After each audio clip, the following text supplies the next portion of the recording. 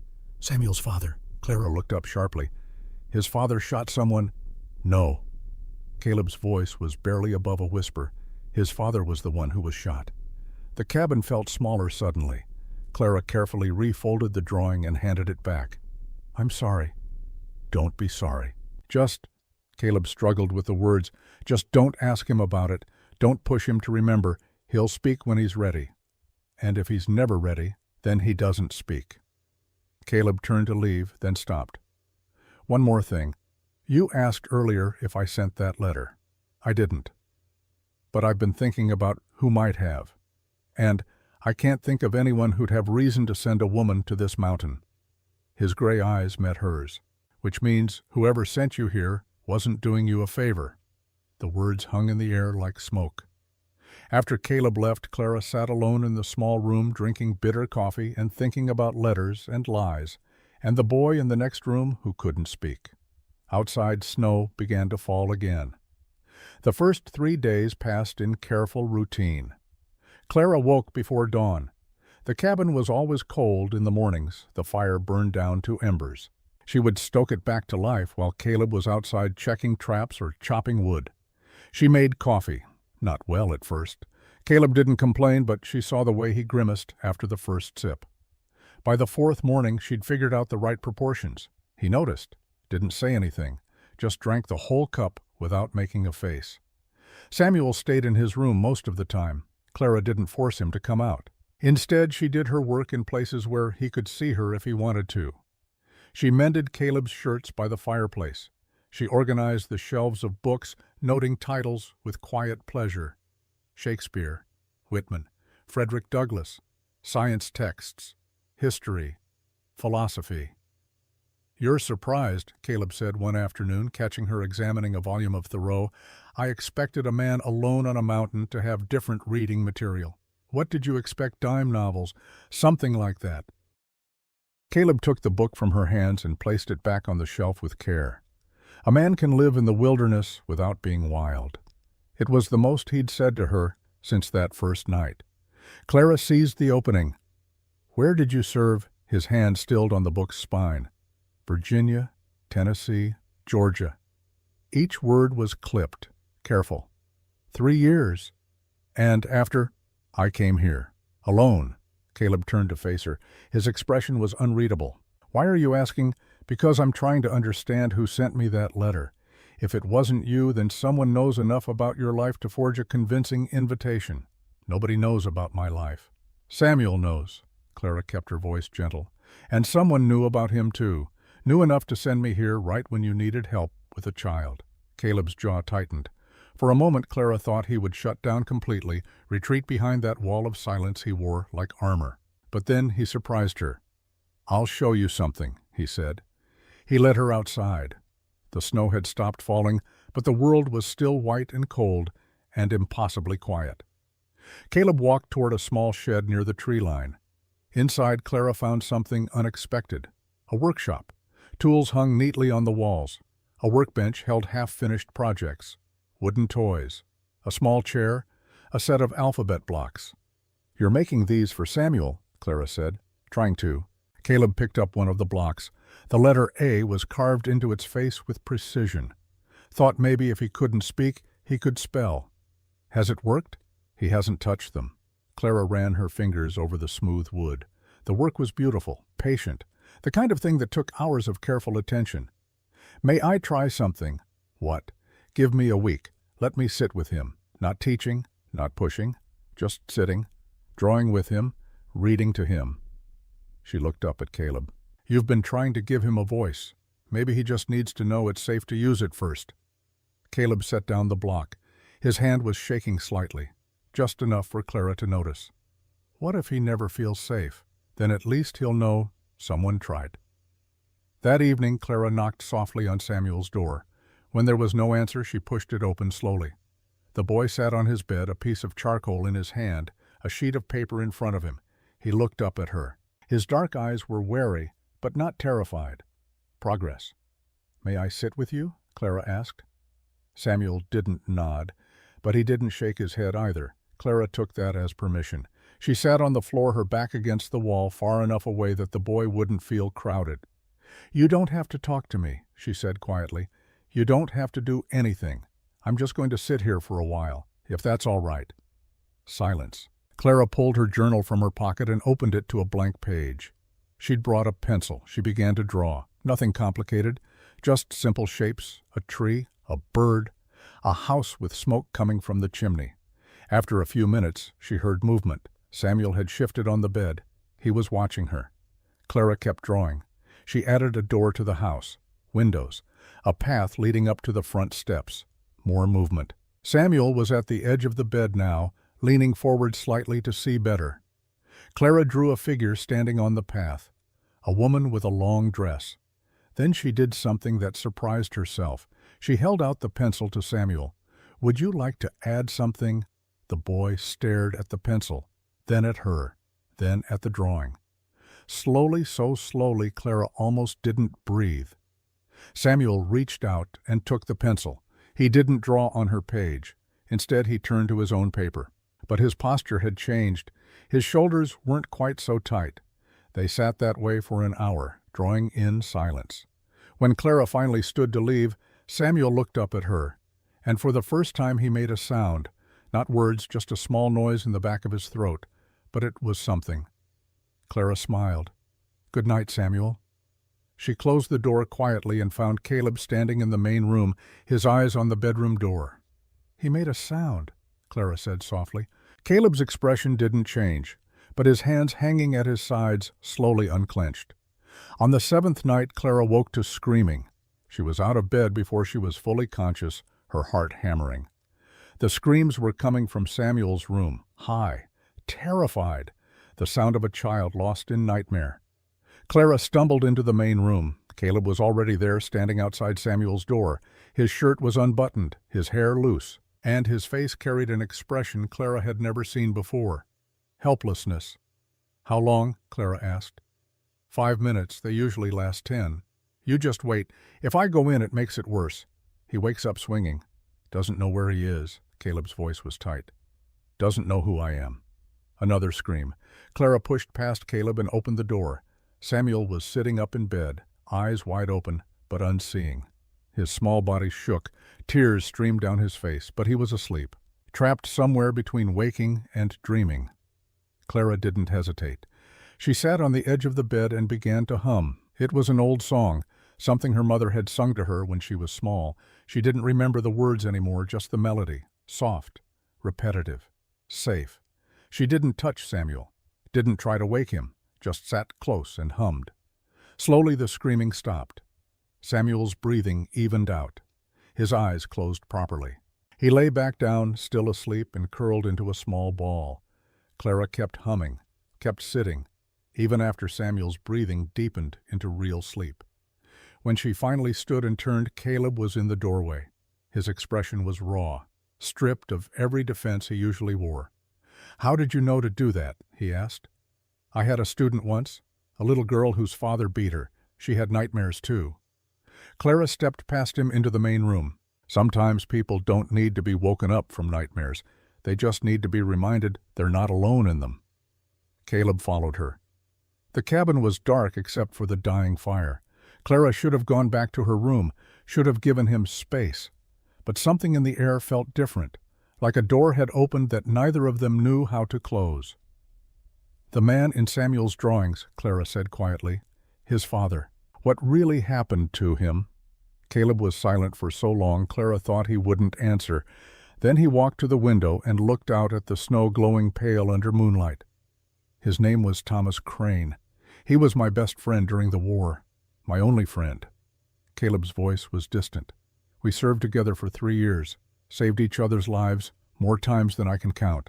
"What happened?" "We were ordered to burn a village in Georgia, civilians, women, and children. Our commanding officer said they were harboring Confederate soldiers." Caleb's breath fogged the window glass. Thomas refused, said it was murder, not war. Clara's chest tightened. "And you—" "I followed orders." The words were flat, empty. "I told myself I had no choice. That one man couldn't change what was going to happen anyway." But Thomas tried. He did more than try. He wrote down everything, every order, every name, every death. Caleb turned from the window. His face was half shadow, half firelight. "They called it the ledger, evidence of war crimes. They executed him for it. Called it treason, betrayal of his unit. I was there when they did it." Caleb's hands formed fists. "I stood in formation and watched them shoot my best friend while I did nothing." The silence that followed was profound. Clara understood now, understood the books, the isolation, the way Caleb held himself like a man doing penance. "And Samuel?" she asked softly. "Thomas made me promise, the night before they killed him, made me swear I'd take care of his son if anything happened." Caleb's voice broke slightly. "So when they executed him, I went to the boy's mother, found her dead of fever 3 months later. Samuel had no one else. So you brought him here." "I couldn't adopt him legally. My name on those papers would put a target on both our backs." Caleb looked toward Samuel's room. Thomas's execution was supposed to bury the truth. But people talk. There are men who want to make sure that truth stays buried. "The ledger," Clara said. "Does it still exist?" Caleb's eyes met hers. In them she saw fear, real, deep fear. "Yes. And these men, they think Samuel knows where it is. They know he's the last connection to Thomas Crane, and they'll do anything to erase that connection." Clara's mind was racing. The letter, the timing, the careful forgery. Someone sent me here to get close to Samuel, to you. That's what I've been thinking. But why, if they wanted to hurt the boy, why not just come to the mountain? Because Caleb Drummond, mountain hermit, they can handle. But Caleb Drummond with a witness, with someone who can tell the authorities what happened. He shook his head. Unless that witness is already compromised. The words hit Clara like a physical blow. You think I'm part of this? I think someone knew you were desperate, knew you needed a way out, and they used that. Clara wanted to be angry, wanted to defend herself, but she couldn't, because he was right. She had been desperate. She had taken money from a stranger and asked no questions. I'm not working with anyone, she said firmly. I swear to you.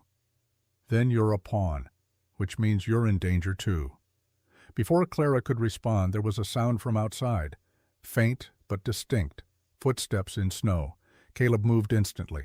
He crossed to the wall where a rifle hung and took it down with practiced ease. Get Samuel, he whispered. Take him to the storeroom. Bar the door from inside. What about you? I'll handle this. Clara wanted to argue, but the look on Caleb's face stopped her. This wasn't the uncertain man who didn't know how to comfort a crying child. This was the soldier, the sharpshooter, the man who had survived 3 years of war. She ran to Samuel's room. The boy was still sleeping, curled small under his blanket. Clara shook him gently. Samuel, wake up. His eyes opened, unfocused, frightened. We need to go to my room, right now. Can you do that for me? Samuel nodded. He didn't ask why. Children who had been through what he'd been through learned not to ask questions. Clara grabbed the blanket and wrapped it around Samuel's shoulders. She led him quickly to the storeroom. Inside, she pushed the heavy trunk against the door. Not much of a barrier, but something. Samuel was shaking, not from cold, from fear. Clara knelt in front of him. Listen to me. Mr. Drummond is very good at keeping people safe. We're going to stay very quiet in here until he tells us it's all right. Can you do that? Samuel nodded again. His dark eyes were huge in his pale face. From the main room, Clara heard the cabin door open, heard Caleb's voice low and hard. That's far enough. Then another voice, unfamiliar, male, rough. Easy now, Drummond. Just came to talk. Talk from there. Come on now. That's no way to treat an old friend. Clara's breath caught. She pressed her ear to the door, straining to hear. Caleb's voice was ice. I don't have friends. That's cold, especially after everything we've been through. A pause. Then Caleb spoke again, and there was something new in his voice, recognition and rage. You're not welcome here. Didn't ask to be welcome, asked to talk, then talk fast and leave. Heard you had a visitor, pretty woman from the east, teacher type. Clara's blood went cold. She's none of your concern. See, that's where you're wrong. The stranger's voice came closer. Woman like that showing up at just the right time, asking the right questions. Makes a man wonder who sent her. Nobody sent her? You sure about that? Because the way I hear it, she came here with a letter you didn't write. Silence, heavy and dangerous. Then the stranger spoke again, and now his voice was cold. You got something that doesn't belong to you, Drummond. Something Thomas Crane left behind. And that woman in your cabin, she's here to help us get it back. She doesn't know anything. Then she won't mind answering a few questions. Over my dead body. A laugh. Harsh and ugly. That can be arranged. Clara heard the unmistakable sound of a gun being cocked. She looked at Samuel. The boy's face was white. His hands gripped the blanket so tightly his knuckles showed bone. Then Samuel did something that stopped Clara's heart. He reached into his pocket and pulled out a small piece of paper, held it out to her. Clara took it with shaking hands. In the dim light, she could barely make out the drawing, but what she saw made everything click into place. The picture showed a man, not in uniform this time, in civilian clothes, a long duster coat, and on his head, unmistakable even in crude charcoal, a wide-brimmed hat with a distinctive shape. A Confederate cavalry hat, the kind Union officers sometimes kept as trophies from fallen enemies, a symbol of conquest worn like a crown, and written below in careful child's writing, one word: Garrett. Clara looked at Samuel. The man outside. Samuel nodded. The man who killed your father. Another nod. From the main room came the sound of a scuffle. Something heavy hit the floor. Caleb's voice strained. "Get out!" Not without what I came for. Clara made a decision. She grabbed Samuel's hand. "We're not hiding anymore." She pulled the trunk away from the door and stepped into the main cabin. Caleb was on the floor, his rifle across the room. A man stood over him. Tall, rangy, wearing that distinctive Confederate cavalry hat tilted back on his head, a trophy from some long-ago battle worn now as a badge of authority. He held a pistol pointed at Caleb's chest. The man looked up when Clara entered. His face was weathered, scarred. His eyes were the kind of cold that came from too many years doing things that couldn't be undone. "Well now," he said, smiling without warmth. "There she is. Miss Clara Ashford, I presume." Clara stepped in front of Samuel, shielding him with her body. "You sent the letter." "Guilty. Though I signed it C.D., not C. Drummond. Close enough to fool a desperate woman." His eyes flicked to Samuel. "And there's the boy. Been looking for you, son." "His name is Samuel." Clara's voice was steady. "And you're not taking him." The man who could only be Garrett laughed. "You got spirit, I'll give you that. But you don't understand what you've walked into." "I understand perfectly. You committed war crimes. Thomas Crane documented them, and now you want to erase the evidence." Garrett's smile faded. "Smart woman. Smarter than I gave you credit for." "The question is," Clara continued, "why send me? Why not just come to the mountain yourself? Because Drummond here is a hard man to kill. Harder still when he's expecting it." Garrett gestured with his pistol. "But a woman shows up claiming to be his mail-order bride, gets him to lower his guard, asks the right questions, finds out where the boy sleeps, where Drummond keeps his weapons. You thought I'd spy for you. Thought you'd be grateful for the opportunity. $50 a husband, a fresh start. All you had to do was tell me when the cabin was most vulnerable." "But I didn't." "No." Garrett's eyes hardened. "You didn't, which means I have to do this the hard way." He turned the gun toward Samuel. Clara didn't think. She moved, threw herself in front of the boy just as the gunshot cracked through the cabin, but the bullet never found her. Caleb had surged up from the floor, slamming into Garrett with the full force of his weight. The two men went down in a tangle of limbs. The pistol skittered across the floor. Clara grabbed Samuel and ran for the door. "The mine!" Caleb shouted. "Take him to the mine!" But before Clara could reach the door, it burst open. 4 more men stood on the threshold, armed, ready. They had been waiting. This was never about one man. It was a trap. And all of them had walked right into it. Garrett pulled himself up from the floor, wiping blood from his lip. "I told you, Drummond." "The hard way." He looked at Clara. "Last chance, Miss Ashford. Tell me where Thomas Crane hid the ledger, and you and the boy walk away." Clara held Samuel tight against her side. The boy was trembling. But he wasn't crying, wasn't screaming. He was watching, waiting. And in that moment, Clara understood something. Samuel had been here before, had watched his father face impossible odds, had learned that sometimes the only choice was to stand your ground. She looked at Caleb. Their eyes met across the cabin. He was outnumbered, unarmed, beaten. But he wasn't broken, and neither was she. Clara lifted her chin and spoke clearly. "I don't know where the ledger is, but even if I did, I'd never tell you." Garrett sighed. "Wrong answer." He raised his pistol again, this time aimed directly at her, and Samuel, silent for 4 months, found his voice. "Stop!" The word cracked through the cabin like thunder. Everyone froze. Samuel stepped out from behind Clara. His small body was shaking. Tears streamed down his face, but his voice, when he spoke again, was clear. "I know where it is. I'll show you. Just don't hurt them." The silence that followed Samuel's words was absolute. For 4 months, the boy had been mute. For 4 months, Caleb had waited, hoped, prayed to a God he wasn't sure existed, that Samuel would speak again.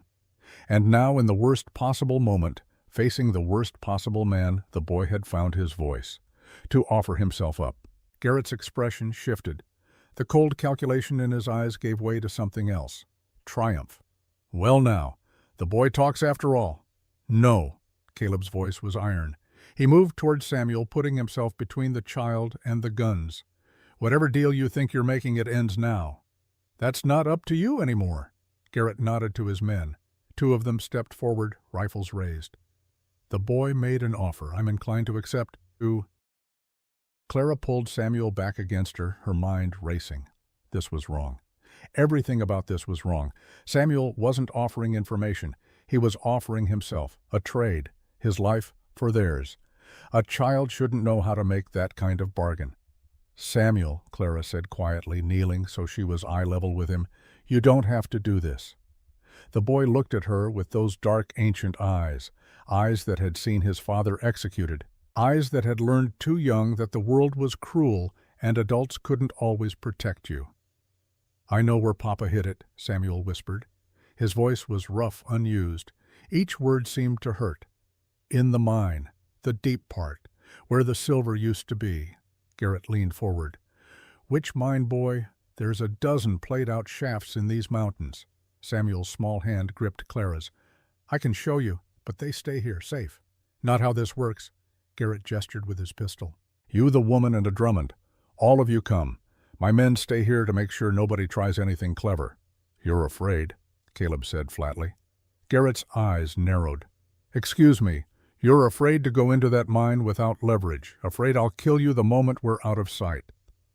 Caleb's voice was calm, almost conversational. 3 years we fought together.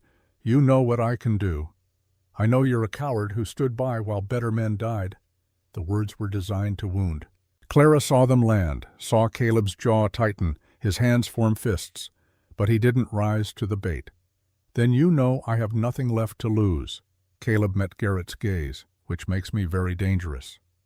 For a moment the two men stared at each other, old soldiers, old grudges, a war that had never really ended. Then Garrett smiled, cold and sharp. Fair point. All right, Drummond. You and the boy go. The woman stays here with my men. No. Clara stood pulling Samuel with her. I go with them or nobody goes. Miss Ashford, you wanted a witness, someone to tell you where things were hidden, someone who could navigate this situation. Clara's voice was steady, despite the fear crawling up her spine. I'm that person, not because I'm helping you, but because Samuel trusts me. Without me, he won't show you anything. Garrett studied her. Then he laughed, a real laugh, surprised and genuine. You got steel in you, I'll give you that. All right, all 3 of you. But my men come along, and if I even think you're leading me into a trap, the woman dies first. Caleb's expression went flat and deadly. Touch her and what? You're unarmed, outnumbered. Your only leverage is information you don't have. Garrett gestured to his men. Tie their hands. Get them moving. We're burning daylight. 2 of Garrett's men stepped forward with rope. They bound Caleb's hands in front of him tight enough to control, but loose enough that he could walk. Then they did the same to Clara. Samuel they left unbound. The boy was small, unthreatening. What harm could an 8-year-old do? Clara caught Caleb's eye as they were led out into the snow. His expression told her everything. This wasn't over. He was watching, waiting. The moment an opportunity presented itself, he would act. She just hoped they all lived long enough for that moment to come.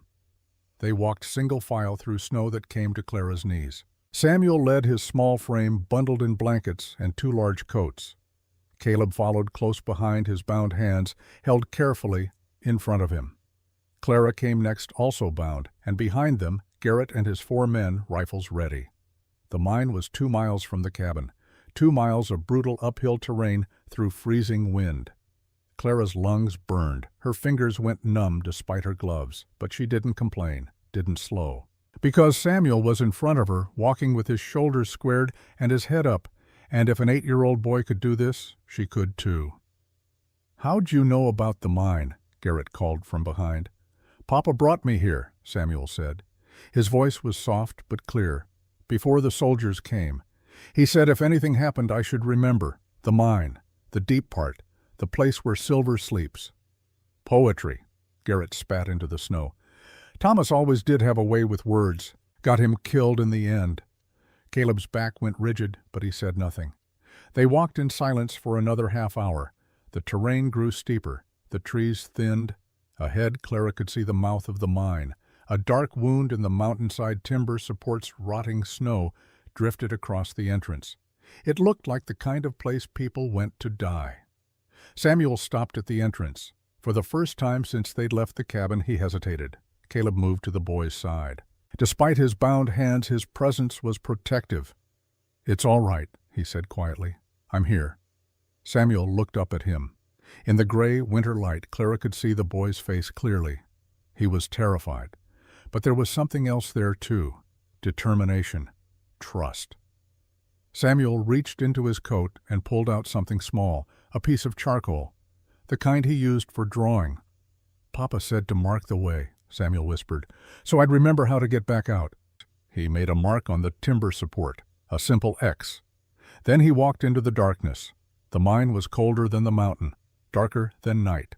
Garrett had brought lanterns. Their flickering light cast wild shadows on the rock walls. Water dripped somewhere in the distance. The air smelled of earth and rust and old death.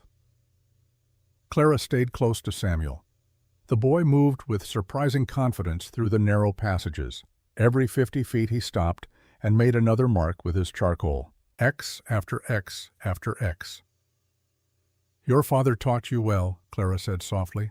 "Papa was smart," Samuel's voice echoed slightly. "He said soldiers aren't the only ones who need to know how to retreat." Behind them, Garrett laughed. Thomas was smart, but not smart enough. Smart would have been keeping his mouth shut about what he saw. What he saw was murder. Caleb's voice was rough in the confined space.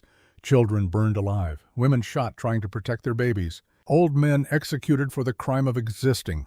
War is war, Drummond, you know that. War has rules. What you did wasn't war, it was butchery. I followed orders. No. Caleb stopped walking, turned to face Garrett despite his bound hands. "You gave the orders. Thomas documented that. Your signature, your commands, your responsibility." Garrett's face went hard. He stepped forward, pressing the rifle barrel against Caleb's chest. "Keep talking, and I'll make sure you join Thomas." "You're going to kill us anyway." Caleb's voice was calm, resigned. "Once you have the ledger, we're loose ends." "Smart man. Then let the boy go. He's 8 years old. He's not a threat to you." "He's Thomas Crane's son. That makes him a threat."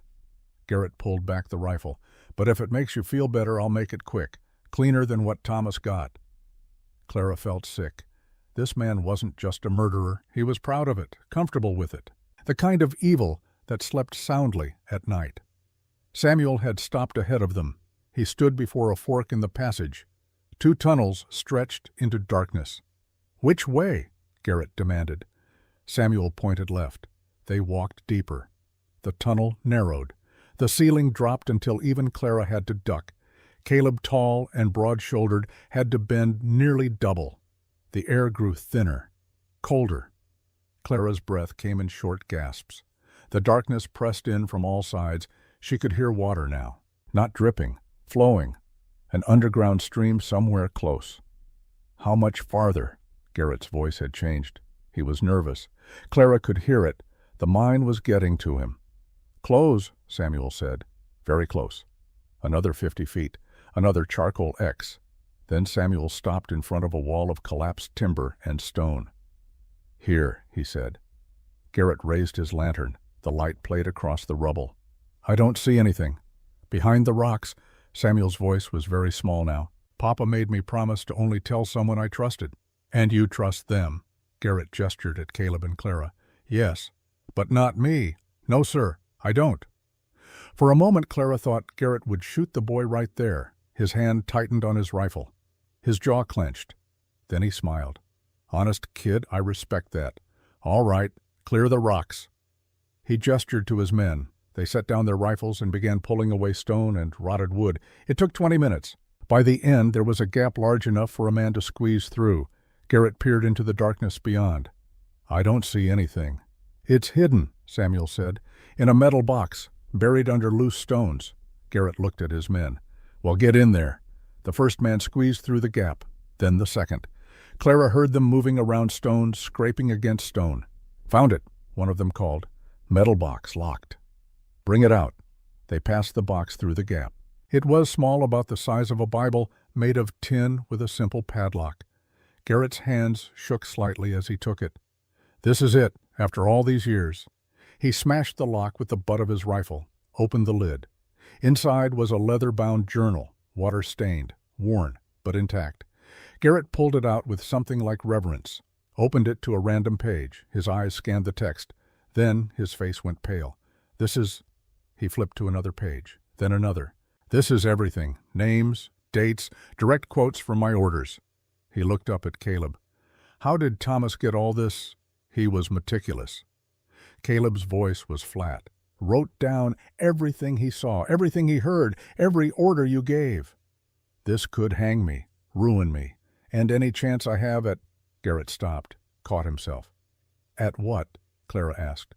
"What is it you're really after?" Garrett's eyes met hers. In them she saw ambition, naked and hungry. "There's talk of me running for Congress, senator eventually, representative from Colorado, war hero turned public servant."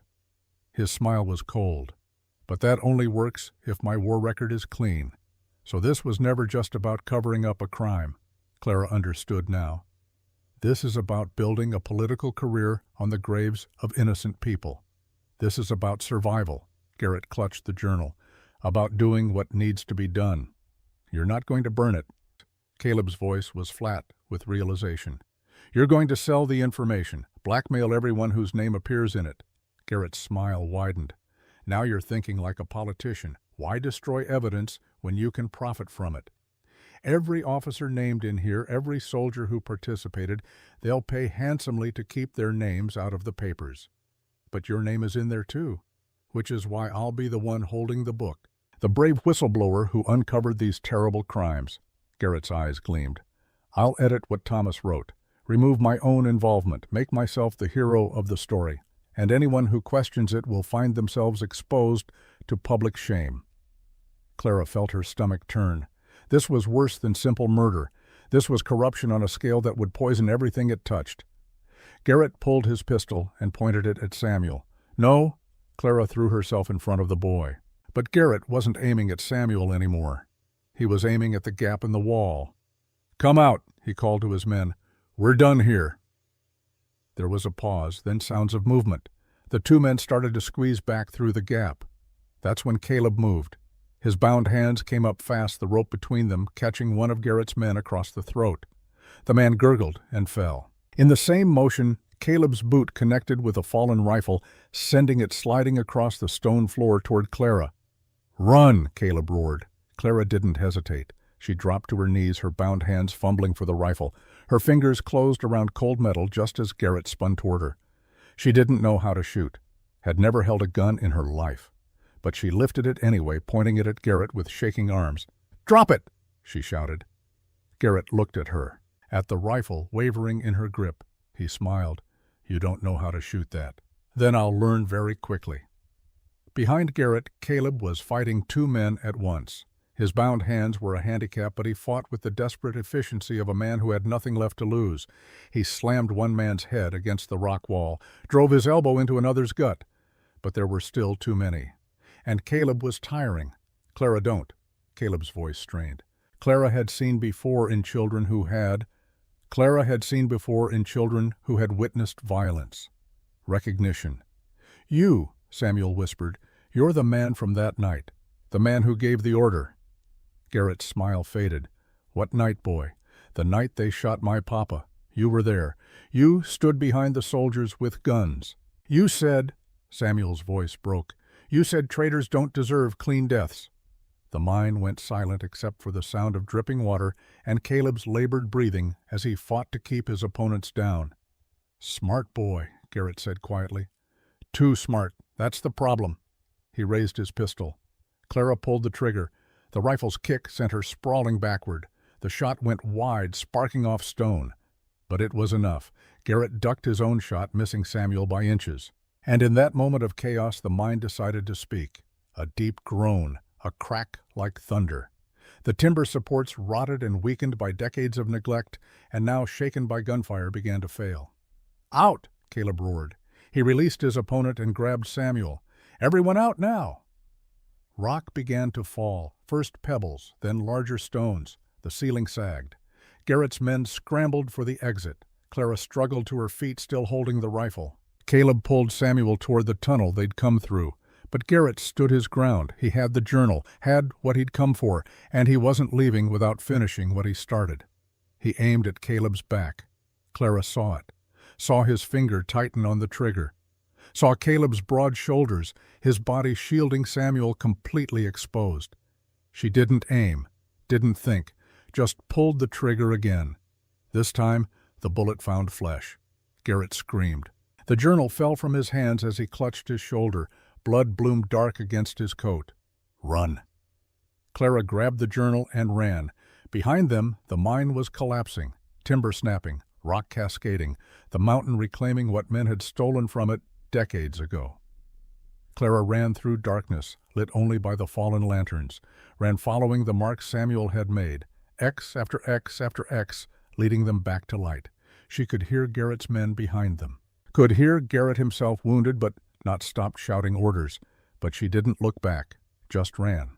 Samuel was fast despite his size. Caleb, even with bound hands, moved with the certainty of a man who knew terrain like this could kill you if you hesitated. The tunnel sloped upward. Clara's lungs burned. Her legs screamed, but she kept running. Light appeared ahead, gray winter light that looked like heaven.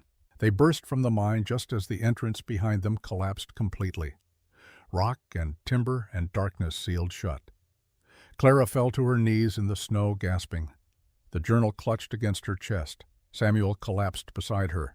Caleb stood watching the mine entrance, his chest heaving. Are they... Clara couldn't finish. Don't know. Caleb's hands were still bound. He held them out to Clara. Cut me loose. She pulled a sharp rock from the snow and sawed through the ropes. It took precious seconds. When Caleb was free, he immediately cut Clara's bonds as well. Then he knelt and put his hands on Samuel's shoulders. Are you hurt? The boy shook his head. That was very brave, very stupid, but very brave. Papa said the mine was dangerous, said the supports were bad. Samuel's voice was small. I hoped. You hoped it would collapse and trap them. Caleb's expression was unreadable. Did you know it would? I hoped. Before Caleb could respond, there was a sound from the mine, rock shifting. Then a hand appeared through a gap in the rubble, then another. Garrett's men were digging themselves out. We need to move, Caleb said. Now. He grabbed Samuel. Clara grabbed the journal, and they ran into the forest. They didn't stop until they'd put 2 miles between themselves and the mine. Caleb found a cluster of boulders that provided some shelter from the wind. They huddled there, breathing hard, listening for sounds of pursuit. None came. Yet. Clara looked at the journal in her hands. Blood from Garrett's wound had stained the leather. Her hands were shaking so hard she could barely hold it. I shot him, she said. I shot a man. Caleb moved to her side. His large hand covered hers, steadying the tremor. You saved us. I didn't know I could. Most people don't know what they're capable of until they have no choice. His gray eyes met hers. You made the choice that mattered. Clara wanted to feel proud, wanted to feel brave. Instead, she felt sick. The weight of what she'd done, what she'd become in the space of a few hours, pressed down on her like the mountain itself. Samuel was watching them. His dark eyes moved from Clara to Caleb and back again. Is she all right? She will be. Caleb squeezed Clara's hand once, then let go. He turned to Samuel. What you did in that mine, leading them there, hoping it would collapse. That was dangerous. I know. You could have died. I know. Samuel's voice was steady. But so could you. And Miss Clara, and I couldn't. He stopped, swallowed hard. I couldn't watch someone else die because of that book. Caleb pulled the boy into a fierce hug. For a moment, neither of them spoke. Then Caleb said quietly, Your father would be proud of you. Samuel's shoulders shook, but he didn't cry, just held on tight. Clara looked away, giving them privacy. She opened the journal carefully. The pages were brittle water, stained in places. But the writing was clear. Page after page of careful documentation, names, dates, locations, direct quotes from orders given. And there on page after page was Garrett's signature, Garrett's commands, Garrett's responsibility for atrocities that made Clara's stomach turn. This is evidence, she said softly. Real evidence, the kind that could change everything. Caleb released Samuel and moved to look over her shoulder. His face went hard as he read. Thomas documented everything, even things I didn't know about. Were you there, at this village? Clara pointed to an entry dated July 1864. No, I was on a different assignment. Caleb's voice was tight. "But I heard about it after. 40 civilians dead. The official report said they'd sheltered Confederate soldiers, said it was a military necessity. And the truth, they were farmers. Old people, women with children." He touched the page gently. "They had food. Garrett's men were hungry. That was their crime." Clara turned more pages, each one worse than the last, a pattern emerging. Garrett had used the chaos of war to commit atrocities that had nothing to do with military strategy. Theft, murder, worse. "This could hang him," she said, "if it reaches the right people." Caleb closed the journal. "But that's the problem. Garrett has connections. He's building a political career. He'll have friends in high places who'd rather this stayed buried. Then we make sure it doesn't stay buried." Clara stood wincing as her frozen legs protested. "We take this to the newspapers, to federal authorities. We make so much noise they can't ignore it." "From here? From a mountain in Colorado?" Caleb shook his head. "By the time we could get this to anyone who matters, Garrett would have silenced us." "Then we get off this mountain." Clara's mind was racing. "We go to Silver Falls, find someone who can help." "Silver Falls is 2 days' walk from here in good weather. In this—" Caleb gestured at the snow, the gray sky promising more. "And Garrett knows we have the journal now. He'll be coming after us with everything he has." "Then what do you suggest?" Caleb was quiet for a long moment. When he spoke, his voice was resigned. "There's a place, an old prospector's cabin about 6 miles from here. Abandoned for years, but the structure's sound. If we can reach it, we could hole up there, wait for the weather to clear. And if Garrett finds us, then we make a stand." It wasn't a good plan, but it was the only plan they had. They walked through snow that never stopped falling. Samuel, exhausted from the mine and the terror and the weight of everything that had happened, could barely keep his feet. Caleb carried him for the last 2 miles, the boy's small body tucked against his broad chest. Clara followed the journal tucked inside her coat against her heart. Every step was agony. Her feet were numb, her fingers beyond feeling, but she didn't complain, didn't ask to rest.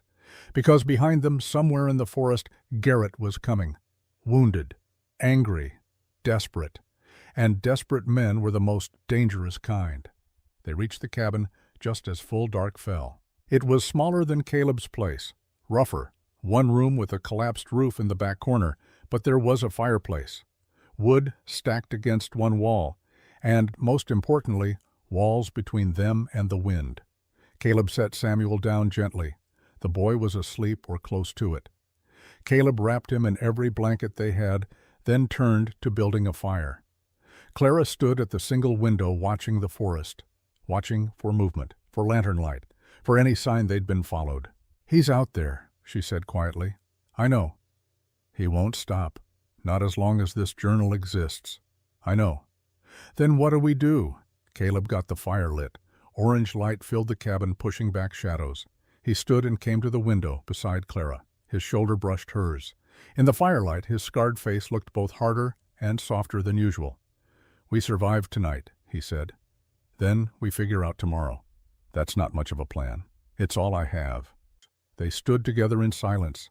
Outside, snow fell, the wind howled, and somewhere in that darkness, evil was hunting. Clara became aware of how close they were standing, how she could feel the heat coming off Caleb's body, how his arm, when he reached up to brace himself against the window frame, nearly encircled her. "I need to tell you something," she said softly. "About Boston. How did you—" "You talk in your sleep sometimes." His voice was gentle. Not words, just sounds, like someone running from something. Clara closed her eyes. "I was accused of stealing from the school where I taught, money from a charity fund. The headmistress claimed she had evidence, ledgers showing my signature, withdrawals I never made." "But you didn't do it." "No, I discovered she was embezzling, had been for years. When I confronted her, she turned it around on me, had documents forged, had other teachers lie." Clara's throat tightened. "I lost everything. My position, my reputation, my future." "So you ran." "I ran. Answered that letter because I was desperate and stupid, and I thought—" She laughed bitterly. "I thought a fresh start on a mountain with a stranger would be better than facing the truth of what I'd become." Caleb was quiet for a long moment. Then he said, "What had you become?" A coward. You shot a man today to protect a child. You ran into a collapsing mine. You're standing here now hunted by a murderer, and you haven't asked to be taken somewhere safe. His hand came down on her shoulder. Warm, solid. That's not a coward, Clara. She turned to face him. They were inches apart. Close enough that she could see the silver threading through his dark beard. Close enough to see the scars that marked him. Close enough to see past the wall he kept between himself and the world. I was wrong about you, she said. What did you think? That you were just a broken man hiding on a mountain? She reached up her cold fingers, touching the scar along his jaw. He didn't flinch. But you're not broken. You're just carrying weight nobody should have to carry alone. I've carried it for 6 years. I know, but you don't have to anymore. Something in his expression cracked. The same wall that had kept him isolated, that had kept him safe from being hurt again, developed a fracture. Clara, I'm not running anymore, she said firmly. Not from Boston, not from Garrett, not from this, whatever this is between us. You don't know what you're saying. I know exactly what I'm saying. I'm saying I see you, Caleb Drummond, the real you, not the hermit, not the soldier, you, and I'm choosing to stay. He stared at her, those winter-gray eyes searching hers for doubt, for fear, for the thing that made every other person in his life eventually leave. He didn't find it. His hand came up, cupping her face, rough palm against her cold cheek. If you stay, there's no going back. Garrett won't stop. Not until we're dead, or he is. Then I guess we'd better make sure it's him. Caleb leaned down. His forehead touched hers. They stood that way, breathing the same air, warming each other in the firelight. I don't know how to do this, he whispered. I don't know how to let someone in. You already have. You let Samuel in. You let me in. Clara's hands found his chest. She could feel his heart beating, fast, hard. Now you just have to trust we won't leave. People always leave. Not always, not me. He kissed her then, gentle at first, tentative, like a man who'd forgotten how. But Clara kissed him back with everything she had, all the fear and desperation and hope she'd been carrying since Boston, since the coach ride. Since that first moment she'd seen him standing in his doorway, looking like the loneliest man in the world. When they pulled apart, Caleb rested his forehead against hers again. We should sleep. Tomorrow will be hard. Harder than today. Much. They settled by the fire, Samuel between them still sleeping, Clara's head on Caleb's shoulder, his arm around her, the journal in Clara's lap. Outside, the storm raged. But inside that small cabin, 3 people who'd been running from different things found something none of them expected. Each other. Dawn came gray and cold. Clara woke to find Caleb already up, standing at the window with the rifle he'd taken from Garrett's fallen man. His face was grim. What is it? She asked. Smoke. About a mile east. Someone's made camp. Garrett. Who else? Clara stood, her body protesting every movement. Samuel was awake now, too, sitting up with his blanket wrapped around his shoulders. How many? Clara asked. Can't tell from here, but Garrett's not the type to give up. Then neither are we. Clara picked up the journal. We need to get this off the mountain, whatever it takes. Agreed. But first, we need a plan better than run and hope. They spent the morning strategizing. The problem was simple. They were 3 people, one of whom was a child. They were being hunted by Garrett, and however many men had survived the mine collapse, they had 1 rifle with limited ammunition, and they were stuck on a mountain in winter. The odds were not good. There might be another way, Samuel said quietly. Both adults looked at him. Papa used to say that when you can't win a fight straight on, you change the battlefield. Samuel's dark eyes were thoughtful. What if we didn't run? What if we brought the fight to them? You want to attack Garrett? Caleb's voice was incredulous. Samuel, we're outnumbered. Not attack, trap. Samuel stood moving to a patch of dirt near the fireplace. He began drawing with a stick. The mine wasn't the only dangerous place Papa showed me. There's a canyon about 3 miles from here, narrow, deep. In winter, the snow builds up on the edges. Clara leaned closer, understanding beginning to dawn. An avalanche. Papa said it happened every few years, usually in late winter, but sometimes earlier if something disturbed it. Samuel looked up. Something loud, like gunfire. Caleb stared at the boy. "You want to lead Garrett into that canyon and bring the mountain down on him?" "Yes, sir." "That's—" Caleb stopped, looked at Clara, back at Samuel. "That's actually brilliant." "It's also incredibly dangerous," Clara said. "If we're in that canyon when it comes down, then we don't go in. We lead them in." Samuel's drawing became more detailed. "If I go ahead, they'll follow me. They want me because they think I know things. You two stay on the ridge above. When they're in position, you shoot. The sound triggers the avalanche. And I run fast." It was a child's plan. Simple, direct, relying on adults underestimating how fast and clever an 8-year-old boy could be. It was also their best option. "All right," Caleb said finally, "but we do this my way. Samuel, you lead them to the canyon mouth, but you don't go in. You hide at the entrance. Make them think you ran inside. When they follow, we trigger the avalanche. Understood?" Samuel nodded. Clara wanted to protest, wanted to say there had to be another way, but looking at Caleb's determined face and Samuel's brave one, she knew there wasn't. They prepared through the afternoon. Caleb checked the rifle-counted ammunition. 8 bullets. Not enough for a prolonged fight, but enough for what they needed. Clara fashioned a white cloak for Samuel from a torn blanket. Camouflage against the snow. It might give him precious extra seconds. As the sun began to sink toward the horizon, Samuel spoke. "I'm scared." Caleb knelt in front of him. "Being scared is smart. Being scared keeps you alive." "Were you scared in the war?" "Every single day. But you still fought." "I fought because I had no choice." "You have a choice right now, Samuel. If you don't want to do this—" "I want to." The boy's voice was firm. "I want to finish what Papa started." Caleb pulled him into a hug.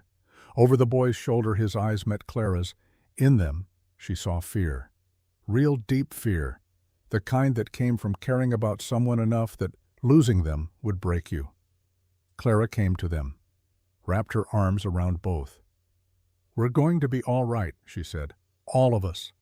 She didn't know if it was true, but sometimes hope was more important than truth. As darkness fell, they moved out. Samuel in his white cloak, Caleb with the rifle, Clara with the journal and a prayer. Behind them, lantern lights appeared in the forest. Garrett was coming. And tomorrow, on a narrow canyon floor with a mountain of snow overhead, this would end. One way or another, the canyon waited like an open mouth. Clara stood on the ridge above her breath, forming clouds in the frozen air. Below the canyon floor stretched narrow and deep walls of rock, rising 100 feet on either side. And above those walls, carved into impossible overhangs by wind and time, hung masses of snow. Tons of it, waiting for the right sound, the right vibration, waiting to fall. Caleb crouched beside her, the rifle resting across his knees. His eyes tracked the terrain below with the precision of a man who'd spent years calculating angles and distances. When they're halfway through, not before. If we trigger it too early, they'll have time to retreat. And if we wait too long, then Samuel won't make it out. His jaw was tight. We get one shot at this. Clara looked toward the canyon's eastern entrance, where Samuel was supposed to be positioning himself. She couldn't see him. The white cloak blended perfectly with snow. That was good. That meant Garrett wouldn't see him either until it was too late. But it also meant Clara couldn't verify the boy was safe. "He knows what to do," Caleb said, reading her thoughts. "Samuel's smart. Smarter than most adults I know. He's 8 years old. I was younger than that when I learned the world doesn't care about age. It only cares about who's strong enough to survive." Caleb's voice was bleak. "Samuel's strong." Movement in the forest below, lantern light flickering between trees. Clara's heart kicked against her ribs. They were coming. Garrett emerged first, his left arm bound tight against his body where Clara's bullet had torn through his shoulder, but his right hand gripped his pistol with steady purpose. Behind him came 2 men. Only 2. The mind collapse had taken the others, 3 armed men against 2 adults and a child. The odds were still bad, but better than before. Garrett stopped at the canyon entrance. Even from this distance, Clara could see him studying the terrain. He wasn't stupid, wasn't reckless. He was a soldier who'd survived a war by being careful. "He's not going in," Clara whispered. "He knows it's a trap. Samuel will make him go in." "How?" As if in answer, a small figure appeared at the far end of the canyon, white cloak billowing, dark hair visible against snow. Samuel stood in plain view for exactly 3 seconds. Then he ran into the canyon. Garrett's reaction was instantaneous. "There!" The boy moved. His men hesitated. "I said move." Garrett's voice cracked like a whip. "He's got nowhere to go. That canyon's a dead end. We corner him, we end this." One of the men spoke, his voice carrying in the still air. "Major, that canyon doesn't look stable. All that snow overhead. I don't pay you to think. I pay you to follow orders." "You don't pay us at all. You promised us a cut when you sell that ledger to the highest bidder." Clara's breath caught. So Garrett had been honest about his plan. Not destruction, profit. Caleb's expression went dark. He never planned to burn it. He's going to blackmail everyone whose name appears in it. Below, Garrett had convinced his men. They entered the canyon in formation, spread out, professional, moving with the kind of coordination that spoke of military training. Samuel was nowhere to be seen. "Where is he?" Clara gripped the rifle so hard her knuckles went white. "I can't see him." "He's hiding, like we planned." But Caleb's voice had an edge of doubt. "He knows to stay near the entrance. Find a crevice in the rock. Stay small." Garrett and his men were a quarter of the way into the canyon now. The walls rose around them. The snow overhead seemed to lean in, listening. "Not yet," Caleb murmured. "Wait." Halfway, Garrett stopped, looking around, suspicion clear in his posture. "Boy, I know you're in here. Come out and we'll make this quick." No response. "Your father died begging, you want the same." Still nothing. One of Garrett's men moved toward a cluster of boulders. "Might be hiding behind." Samuel broke cover. He ran from a gap in the rock wall Clara hadn't even seen, ran toward the western exit, his white cloak streaming behind him. "There!" Garrett raised his pistol, fired. The shot went wide, but it was enough. The sound echoed off canyon walls. Once, twice, 3 times. The snow overhead shivered. Now, Clara didn't recognize her own voice. Caleb brought the rifle up, sighted. Fired directly into the largest overhang of snow. The sound was enormous. The bullet impact invisible. But the effect was immediate. A crack appeared in the snow mass, thin at first, then widening, spreading like lightning frozen in white. "Run!" one of Garrett's men screamed. Too late. The avalanche came down with the sound of the world ending. Tons of snow and ice falling in a wave that swallowed the canyon floor, swallowed the men, swallowed everything. Clara couldn't breathe, couldn't move, could only watch as white death poured into the space where Samuel had been running. "No," she heard herself say. "No, no, no." Caleb was already moving, sliding down the ridge with reckless speed. Clara followed her feet, finding purchase on ice and rock through pure instinct. They reached the canyon floor as the last of the snow settled. The silence after the roar was absolute. The canyon was filled. Where there had been rock and open space, now there was only white. A wall of snow 20 feet high, blocking the entire passage. "Samuel!" Clara screamed. "Samuel!" No answer. Caleb was already digging, bare hands pulling away snow. He was near the exit. He had to have made it out. He had to. Clara joined him. Her gloves were useless. She tore them off and dug with frozen fingers. Snow. More snow. Nothing but snow. They dug for 5 minutes. 10. Clara's hands were bleeding. Caleb's breath came in ragged gasps. But they didn't stop. Then Clara's hand hit something solid. Not rock. Fabric. "Here?" She dug faster. White cloth appeared. Samuel's cloak. They pulled him out together. The boy was limp, his lips blue, his eyes closed. "No." Caleb gathered Samuel into his arms. "No, you don't get to do this. You promised you'd run. You promised." Clara pressed her fingers to Samuel's neck, felt for a pulse. Her own heart was beating so loud she couldn't tell if... There. Faint, slow. But there. He's alive. Clara's voice broke. "He's alive, but we need to get him warm. Now." Caleb stood, Samuel cradled against his chest. The prospector's cabin. Its closest. They ran. Samuel woke in front of a roaring fire, wrapped in every blanket they had.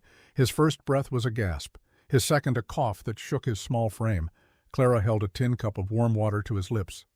Slowly, just sips. The boy drank. His dark eyes, huge in his pale face, found Caleb. Did it work? The avalanche, yes. Caleb's voice was rough. "But you almost died.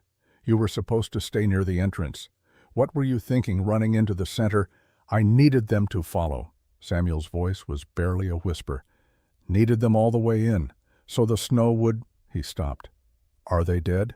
Caleb and Clara exchanged glances. "We don't know," Clara said gently. "The canyon is completely blocked. If they survive the initial fall, they're trapped under tons of snow." "Good." Samuel's voice was flat, hard, the voice of a child who'd learned that sometimes death was justice. "They killed my papa. They tried to kill you. They deserved it." "Samuel," Caleb started. "Don't." The boy turned his face away. "Don't tell me they were just following orders. Don't tell me they were victims too. I heard what Mr. Garrett said. About selling Papa's book. About making money from the people they murdered." Clara felt something break in her chest. This was what war did, what violence did. It took children and forced them to understand things no child should have to understand. "You're right," she said quietly. "They did terrible things, and they would have kept doing terrible things if you hadn't been brave." "I'm not brave. I'm angry." "You can be both." Samuel finally looked at her. Tears were running down his face now. Not the silent tears of trauma, but the hot, messy tears of a child who'd been holding too much inside for too long. Clara pulled him into her arms. Let him cry. Let him shake. Let him be 8 years old instead of the too old soul he'd been forced to become. Over Samuel's head her eyes met Caleb's. "We need to move," he said quietly. "If any of them survive, they'll dig themselves out. And if Garrett lives, he won't stop. Then we make sure the world knows what he's done." Clara reached for the journal still tucked inside her coat. "We take this to people who can't be bought or threatened. We make so much noise the truth can't be buried again." "How?" "We're 2 days from the nearest town with a telegraph, and that's if the weather holds." Clara looked at Samuel, then back at Caleb. "Then we have 2 days to figure out how to stay alive." They left the cabin at dawn. Samuel was stronger, but still weak. Caleb carried him when the snow got too deep. Clara scouted ahead, watching for signs of pursuit. The first day passed without incident. They made camp in a cave Caleb knew, ate dried meat and melted snow, and took turns keeping watch. The second day, things changed.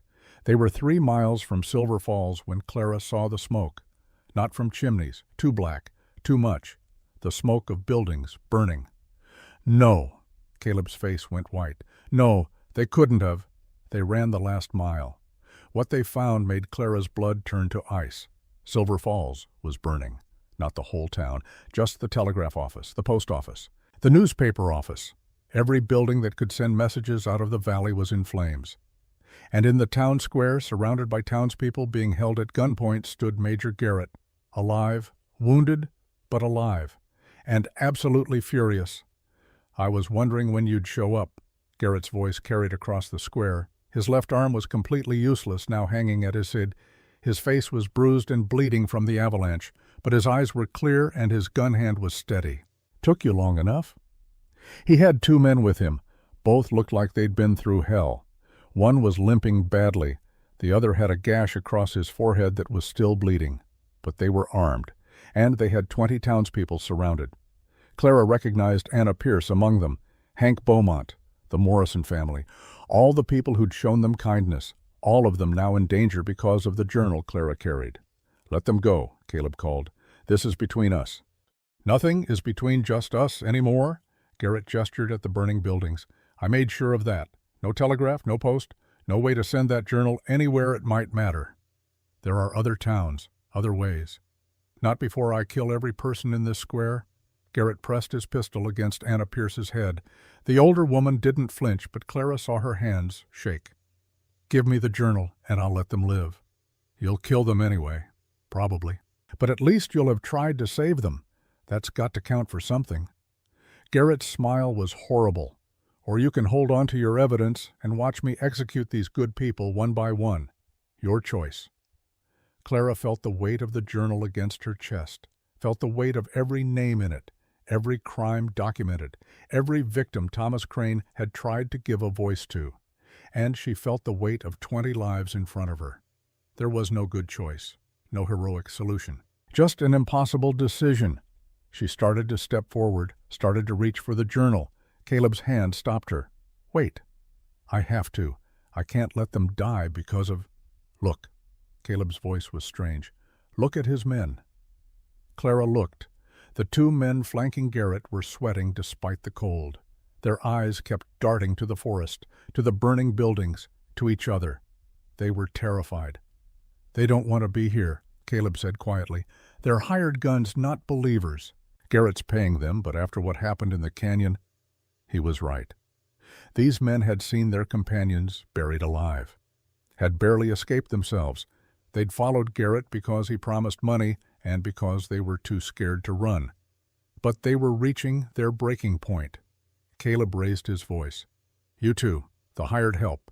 You know Garrett's planning to kill you too, right? Can't leave witnesses. Can't trust men who know what really happened. Garrett's jaw tightened. Shut up, Drummond. Think about it. He's wounded. Desperate. The journal gets out and he's finished.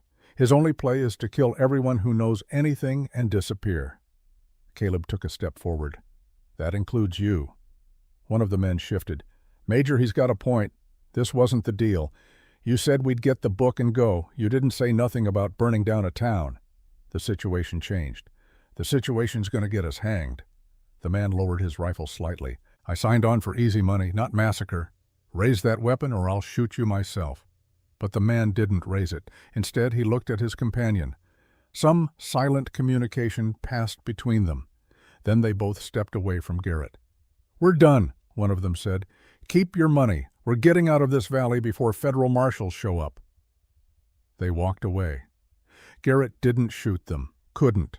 Not with his injured arm and 20 potential hostages who might rush him the moment he turned his gun. Now it was just Garrett, one wounded man with a pistol and a grudge. The odds had just changed. Let them go, Caleb said again. It's over. It's not over until I say it's over. Garrett's hand shook slightly as he pressed the gun harder against Anna's temple.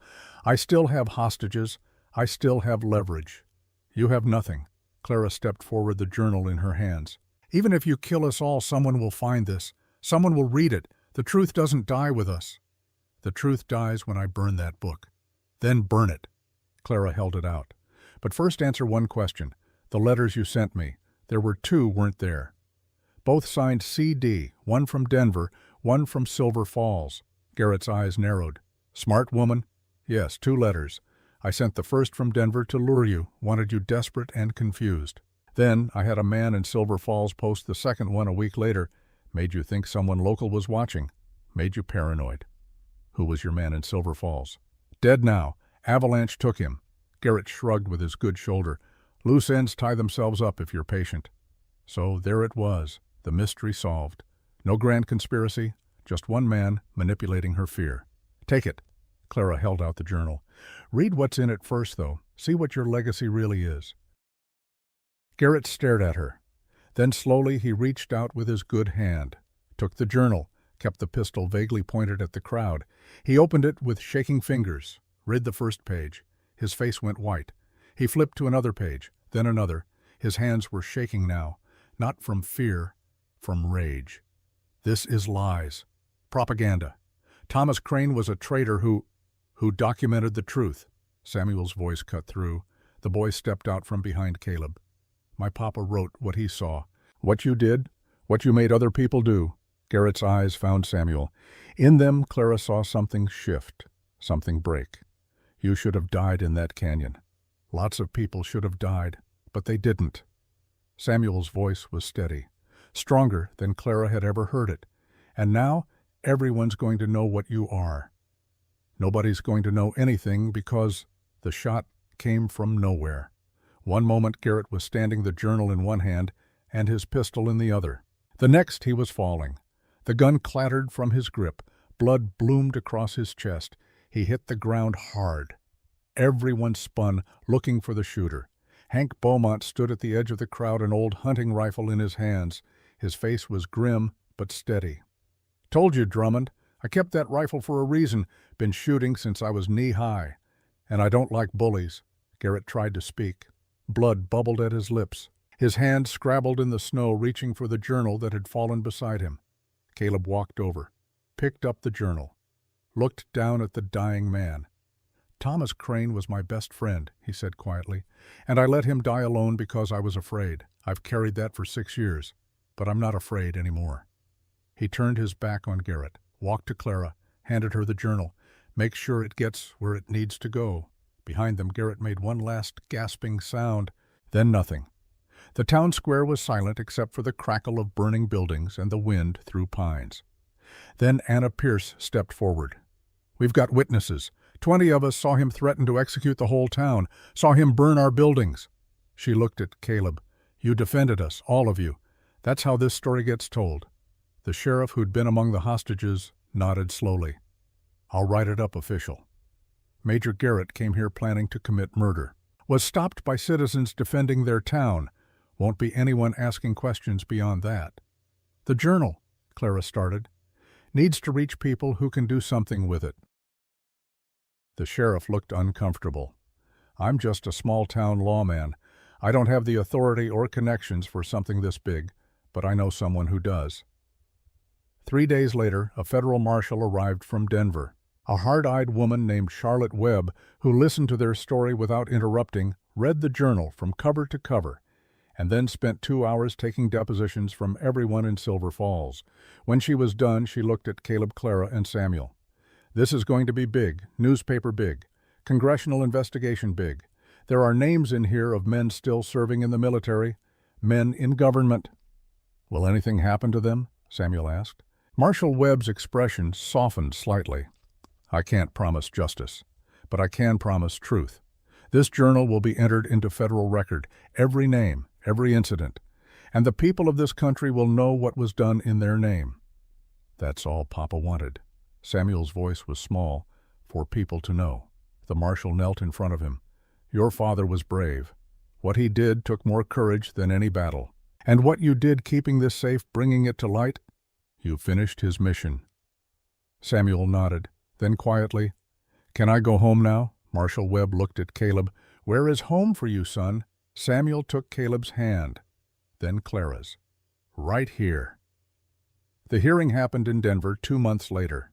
Samuel testified. So did Caleb. So did Clara and a dozen others who'd been affected by Garrett's crimes. The journal was authenticated. Independent historians verified dates and locations. Bodies were exhumed. Evidence that had been buried was brought to light. 7 military officers were court-martialed. 12 government officials resigned. A senator withdrew from re-election, and Thomas Crane, labeled a traitor and buried in an unmarked grave, was given full military honors and reburied in Arlington National Cemetery. The newspapers called it the biggest military scandal since the war. Clara called it closure. Spring came to the mountains slowly. The snow melted. The creeks ran high. Wildflowers pushed through dead grass, and the world turned green again. Clara stood in the clearing in front of Caleb's cabin watching him work. He was building an addition. A second bedroom for Samuel. Real walls. A real window. A space that said this child belonged here. The cabin door opened. Samuel emerged with a book tucked under his arm. Still 8 years old, but growing every day. Taller, stronger. His nightmares had faded to occasional bad dreams. His silence had given way to the normal chatter of a boy discovering the world was bigger than his trauma. "Miss Clara, Mr. Caleb said I could pick the color for my room. Can it be blue?" "It can be whatever you want." Samuel grinned and ran to show Caleb the book he'd been reading. The man set down his hammer and listened with the kind of patience Clara had learned was his true nature. Not cold, not distant, just careful. Protecting a heart that had been broken and was learning to trust again. Clara's hand went to her pocket, to the small box she'd been carrying for a week.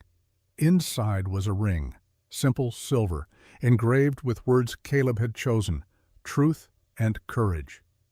He'd proposed on the ridge overlooking the canyon where Samuel had almost died, where they'd all almost died, where they'd chosen to fight instead of run. It hadn't been romantic, there'd been no poetry. Just Caleb taking her hand and saying, "I don't know how to do this right, but I know I want to do it with you. Everything. The rest of it." Clara had said yes before he'd finished talking. The wedding would be small. Anna Pierce and Hank Beaumont, the Morrison family, the people of Silver Falls who'd stood with them, And Samuel, who'd asked with touching seriousness if he could walk Clara down the aisle, since Papa would have wanted someone to, and he would have liked you, Clara had cried. Caleb had cried. Samuel had looked pleased with himself. Now, watching Caleb teach Samuel how to drive a nail straight, Clara felt something she hadn't felt since before Boston: peace. Not the absence of pain, not the erasure of the past, but the knowledge that the pain had purpose, the past had meaning, and the future was theirs to build. Caleb looked up, caught her watching, smiled that rare smile that transformed his scarred face into something beautiful. He set down the hammer and walked to her. Samuel, tactful beyond his years, suddenly found something very interesting to examine in his book. "What are you thinking about?" Caleb asked. "Lies and truth. How I came here because of a lie, but found truth. The letters, the journal, all of it." Clara touched his face. "Someone sent me here to hurt you, to use me to get to Samuel, but instead you saved us both. We saved each other." He kissed her. Gentle, sure. The kiss of a man who'd learned that love wasn't weakness. It was the strongest thing he'd ever held. When they pulled apart, Samuel was watching them with an expression of exaggerated disgust. "Are you two going to be like this all the time after the wedding?" "Probably," Caleb said seriously. "Definitely," Clara added. Samuel sighed dramatically.